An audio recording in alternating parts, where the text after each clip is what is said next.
ನಮಸ್ಕಾರ. ಮುಂಬೈ ನ್ಯೂಸ್ ಕನ್ನಡ ವಾರ್ತಾವಾಹಿನಿಗೆ ಸ್ವಾಗತ.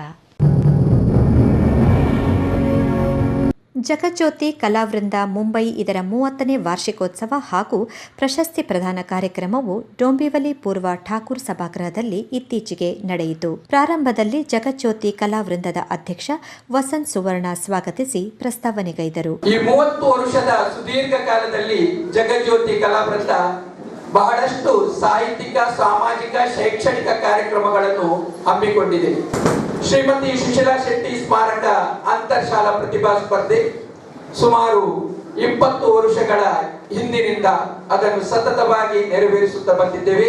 ಕನ್ನಡ ವಿದ್ಯಾರ್ಥಿಗಳಲ್ಲಿ ಹುದುಗಿರುವ ಪ್ರತಿಭೆಯನ್ನು ಪ್ರೋತ್ಸಾಹಿಸುವ ರೀತಿಯಲ್ಲಿ ತದನಂತರ ಕಳೆದ 17 ವರ್ಷಗಳಿಂದ ಶ್ರೀಮತಿ ಸುಶೀಲಾ ಶೆಟ್ಟಿ ಸ್ಮಾರಕ ಕಥಾ ಹಾಗೂ ಕಾವ್ಯ ಪ್ರಶಸ್ತಿಯನ್ನು ಅಖಿಲ ಭಾರತ ಮಟ್ಟದಲ್ಲಿ ಆಯೋಜಿಸಿರುವುದು ಮುಂಬೈಯ ಏಕೈಕ ಕನ್ನಡ ಸಂಸ್ಥೆ ಅಂತ ಹೇಳಿಕೆ ಸಂತೋಷವಾಗುತ್ತಿದೆ.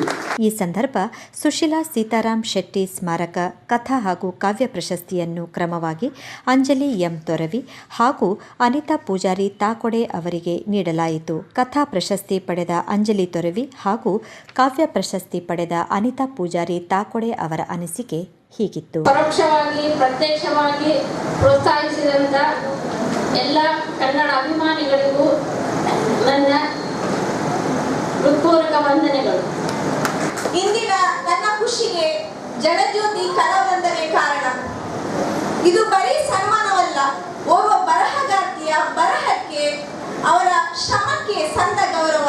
ಅದಕ್ಕಾಗಿ ನಾನು ಆಭಾರಿಯಾಗಿರುವೆನು. ಕಾರ್ಯಕ್ರಮದಲ್ಲಿ ಮುಖ್ಯ ಅತಿಥಿಗಳಾದ ಉದ್ಯಮಿ ಕರುಣಾಕರ್ ಬಿ ಶೆಟ್ಟಿ, ಸಂಘಟಕ ಸತೀಶ್ ಅಲಗೂರು ಸಂದರ್ಭೋಚಿತವಾಗಿ ಮಾತನಾಡಿದರು. ಪ್ರಶಸ್ತಿಯ ಸಲಹೆಗಾರ ಶೇಖರ್ ಶೆಟ್ಟಿ ಇನ್ನ ಸಂಸ್ಥೆಯ ಕಾರ್ಯಗಳಿಗೆ ನಿರಂತರ ಬೆಂಬಲ ಸಾರಿದರು. ಅತಿಥಿ ಗಣ್ಯರು ಸಂಸ್ಥೆಯು ಹೊರತಂದ ಸ್ಮರಣ ಸಂಚಿಕೆಯನ್ನು ಬಿಡುಗಡೆಗೊಳಿಸಿದರು. ಎಚ್ಎಸ್ಸಿ ಹಾಗೂ ಎಸ್ಎಸ್ಸಿ ಪ್ರತಿಭಾವಂತ ವಿದ್ಯಾರ್ಥಿಗಳನ್ನು ಪುರಸ್ಕರಿಸಲಾಯಿತು. ಅಧ್ಯಕ್ಷತೆ ವಹಿಸಿದ್ದ ನಿವೃತ್ತ ಮುಖ್ಯೋಪಾಧ್ಯಾಯಿನಿ ಡಾಕ್ಟರ್ ವಾಣಿ ಉಚ್ಚಿಲ್ಕರ್, ಜಗಜ್ಯೋತಿ ಕಲಾವೃಂದದ ಸಾಹಿತ್ಯಿಕ, ಸಾಮಾಜಿಕ ಕಾರ್ಯಗಳು ನಿರಂತರ ನಡೆಯುತ್ತಿರಲಿ ಎಂದರು.